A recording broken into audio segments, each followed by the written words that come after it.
Well, I love this call for the snow shovelers to come forward, but you do need your ID, Josh. You don't need ID to vote, but you need ID if you want to shovel snow in New York City. And the budget that Mamdani is delivering is bigger than Florida, the entire state of Florida. I mean, let's just see where some of this money is going, some of this largesse. 5.6 million for the Office of Racial Equity, 4.6 million for the Commission on Racial Equity, and just a lazy 835,000 for the Commission on Gender Equity. Uh, This is what New Yorkers voted for, Josh. I mean, can they really plead ignorance when they knew what a radical Mamdani was, and they backed him? So I'm glad that you flagged the budgetary metrics because it's actually quite revealing. This is actually one of the reasons that there is this newfound tension between the city of New York and the state of New York, represented by Kathy Hochul and her Democratic legislative allies in Albany. So the New York City municipal budget last year was quote unquote only 117 billion, which by the way is still the same size as you correctly note as the entire budget of my current state, the state of Florida, where we have a rainy day fund here and money left over because Ron DeSantis just totally kicks butt and the state is governed really, really well. So Mamdani raises $10 billion in the budget from last fiscal year just to this year. And that's apparently that $10 billion and his inability to close that gap. That is why he is saying to his fellow Democrats in Albany, you guys better soak the rich or else I'm going to soak the middle and working class with property taxes. But you didn't have to raise the municipal budget by $10 billion. You could have left it. It was pretty bloated. I mean, I would like to have a Yeah. conversation. I would like to see I see a conversation begin about trimming the budget. I mean, how about that for a wild thing? Let's get Elon Musk and some mini Doge team there, in City Hall in New York City there. But at a bare minimum, bro, at a bare minimum, can you not inflate on top of a municipal budget that's literally the exact same size as the nation's third largest state, the very free state of Florida there? It's totally astounding. But again, this is what New Yorkers apparently want there. I find it positively horrifying, frankly, but it's what they wanted and they're getting it. That's it. Elections have consequences, and New Yorkers are feeling those consequences right now. Now, let's talk about what happened in Palm Beach, Florida, at President Trump's Mar a Lago property earlier today, where a man in his early 20s was shot and killed by Secret Service agents in the early hours of the morning. Is this being treated as an assassination attempt, Josh? So it's very early, and we don't necessarily have. There was not like a big FBI press conference or anything like that. So we'll probably learn more exactly as to how law enforcement is going to treat this in the days to come. It certainly looks to me like this man had every intention of trying to assassinate Donald Trump and his wife Melania Trump. I believe he actually drove down from North Carolina. Turns out that Donald Trump was actually not even at Mar-a-Lago. He was in Washington D.C. at that time there.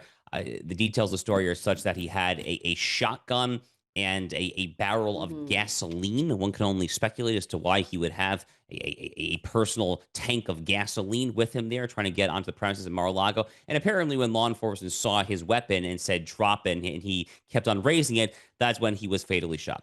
These people are invariably mentally ill. Think back to Mm. Ryan Routh, who was the man I believe also who was last seen actually living in North Carolina, who came down to West Palm Beach, Florida, and tried to assassinate Donald Trump playing on the Trump International Golf Course in West Palm Beach back in September 2024. This guy was lunatic off his rockers. He was basically a Reddit comment section come to light. He was spouting off all these platitudes. The question, Rita, is where are these people getting riled up? Who are they listening to? Mm. How are they being radicalized to try to take down Donald Trump, try to tragically, in this case, successfully assassinate my late friend Charlie Kirk? Who is inspiring these people who are already vulnerable, already, frankly, deeply unstable, and probably just mentally unwell? Who is taking advantage of these vulnerable people and then trying to instigate them to attack acts or to commit acts of violence?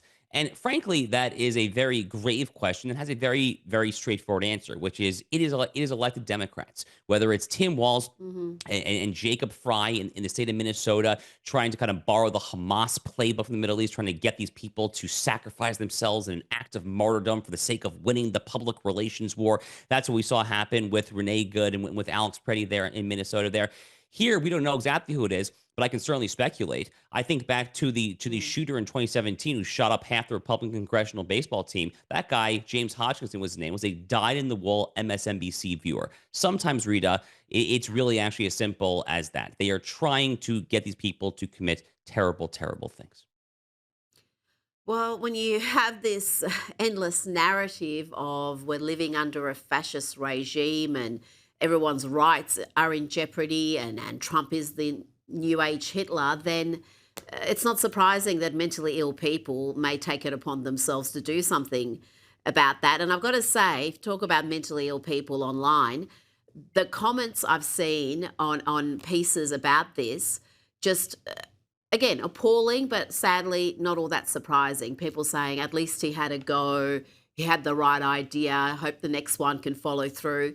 That sort of commentary is it seems to be just so prevalent and so normalized among the left. The left has a problem with political violence. We've seen it over and over again, and it's something that is not widely acknowledged, certainly in the media, Josh. This is the issue that will tear America apart. I'm really not exaggerating when I say that. If there is any issue that genuinely will take this country down, and I mean that very, very sincerely. Look, Abraham Lincoln, my favorite hero in American history, he gave a very famous speech in 1838 called the Lyceum Address in Springfield, Illinois. He was actually only 29 years old at the time, I believe, 20 or 29. And he famously said that America would never be destroyed from beyond, from without, that she would only be destroyed from within and would come essentially at our own Mm. hands. Now, tragically, Lincoln actually was quite prescient. He, of course, led the country through the Civil War, where we came perilously close to doing exactly that. But now here we are, over a century and a half after the Civil War, and for many people, overwhelmingly, as you correctly note, on the political left, they have made a decision where they are not content to simply let our political disagreements be hashed out in the marketplace of ideas. They will not be settled at the ballot box. And the day that more and more people finally decide to ditch the ballot box once and for all and to take up knives and firearms and God forbid something even worse than that in its place there, that really is the day that the American Republic becomes perilously close to just dying off Mm. there. Famously, this country was made as a republic if you can keep it, is what Benjamin Franklin said back in 1787 to a curious onlooker there in the Constitutional Convention in Philadelphia. And it really is up to us to keep this republic there. And political violence could easily be the death knell of this country, I fear. Now to the Supreme Court decision on President Trump's tariffs. Tell me about this decision. The court was split 6-3, and Justice Kavanaugh wrote a very interesting dissent. Explain this ruling to my audience, Josh, and what you expect to see happening next. So the first thing to know is just kind of before we get into legal weeds is it's going to be a total mess if the government actually has to start offering refunds for the dozens, hundreds. I think it's roughly $175 billion in tariff revenue that they have already corrected through these reciprocal tariffs, which have been implemented through this late 1970s statute, the IEEPA, the International Economic Emergency Powers Act. So the basic legal argument here is that this statute that passed during the Jimmy Carter presidency, a little over a half century ago, give or take, was it allows the president, Congress delegates to the president the ability to regulate importation when there is an economic emergency. Donald Trump, because of his theory on trade, he cares a lot about the balance of trade, he cares a lot about the fact that America has been ripped off by the globalist class for a long time there, viewed our massive trade deficits as an economic emergency. And he therefore invoked this statute to impose these tariffs. On the other side, you have the basic constitutional baseline that says that Congress shall have the ability to impose duties, so tariffs and things like that. So the basic legal question is, did this statute carve out a dispensation from the basic constitutional rule? I was very candid with my own audience on my show, Rita. I said this is actually a very close legal question. I also said that the administration is correct. I do think that Kavanaugh has the better of the argument in his dissent. I am hardly shocked, though, if I'm being candid, that the administration lost. I thought that Neil Gorsuch, I thought that Amy Coney Barrett, I thought that some of these Republican nominee justices would go the other way and side against the administration. The good news is that there are plenty of other statutes that seem to actually be sure legal footing for Donald Trump to do exactly this. Kavanaugh, towards the end of his dissent, actually lists at least 3 or 4 different statutes. So the good news is that I don't think we will probably get into this very messy, sordid business of giving out refunds, whoever the heck that would possibly work there. I think Trump will probably just try to do this all over again on a different statute. I'm sure some people will sue, to be clear, but some of these other statutes seem to have surely legal footing, from what I can tell. Well, apparently, this ruling did not mention what to do with the hundreds of billions that's already been collected. You would think that would be something to actually, I don't know, comment on.